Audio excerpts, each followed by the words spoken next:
আপনারা কারণ বা সেটা নিয়ে আপনার ভাঙতে চলে যাবেন। আপনি যখন এই কথা বলছেন ঠিক সেই সময় পার্ক স্ট্রিটে এই এলিমেন্ট কিউ বলে যে রেস্তোরাঁ সেটা ভাঙার কাজ শুরু হয়ে গেল। এলিমেন্ট কিউতে আমি নিজে গেছিলাম, সেখানে গিয়ে তাকে বলেছিলাম যে আপনারা এটা খুলে নিন, অ্যাটলিস্ট হাইড্রোলিক ল্যাডার লাগানোর জন্য সামনের যে রাস্তা ওটাকে খুলে নিন।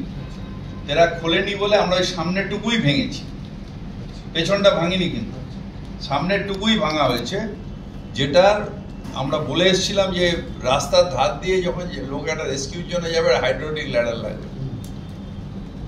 যেরকম আমি বলছি হোয়াটসঅ্যাপ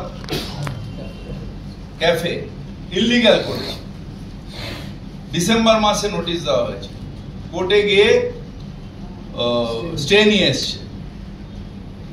কালকে যদি ওখানে কোনো একটা মিস আপ হয়, কে দায়িত্ব নেবে? মহামান্য আদালতের উপর তো আমরা দায়িত্ব চাপিয়ে দিতে পারি না, তাহলে কে নেবে দায়িত্ব? মানুষের সামাজিক দায়িত্ব থাকা উচিত। আমি ব্যবসা করব, নিশ্চয়ই ব্যবসা করব, এটা আমার গণতান্ত্রিক রাইট, কিন্তু আমার ব্যবসার জন্য যেন অন্য লোকের জীবন না যায়, ক্ষতি না হয়, সেটা দেখাটাও আমার দায়িত্ব। সেই দায়িত্বটা দরকার। যখন আপনারা যখন করতে পারেন না, তখন আমাদের এই নোটিশ দেওয়া, ফোর্স অ্যাপ্লাই মানে দেওয়া, ভাঙা ভাঙি, এটা আমাদেরও পছন্দ না, কোনো কারোরই পছন্দ না। এটা অপ্রিয় কাজ করব কেন? কিন্তু যখন উপায় থাকে না তখন আমাদের করতে হয়।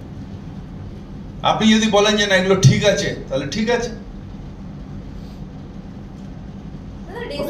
শুধু তাই না, আমি তো ফায়ার ডিপার্টমেন্টকে এটাও অনুরোধ করব যে যত রেস্তোরাঁ আছে, যত গেস্ট হাউস আছে, তাদেরও একটা অডিট হওয়া উচিত, ফায়ার অডিট হওয়া উচিত, যে সেগুলো যদি রেস্কিউর পথটা আছে কিনা। দেখুন, অ্যাক্সিডেন্ট যে কোনো জায়গায় হতেই পারে। একটা এসি চলছে, এসি চলতে চলতে এখানে একটা আগুন লেগে যেতে পারে, কিন্তু যে মানুষগুলো তাদের রেস্কিউর পথ আছে কিনা, রেস্কিউ করা যাবে কিনা, নাকি তারা জুতোগৃহ ঢুকে যাবে, এইটা সব ক্ষেত্রেই দেখা উচিত। এবং আমি ফায়ার ডিপার্টমেন্টকে অনুরোধ করবো যেটা ভালো করে আরেকবার ফায়ার অডিট সব কটা গেস্ট হাউস যেখানে, বা গেস্ট হাউস রেস্টুরেন্ট যেখানে পাবলিক যায়, সেটা দেখা।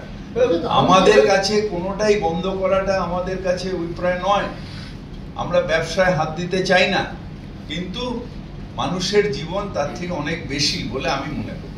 তার মানে পুরসভা তাহলে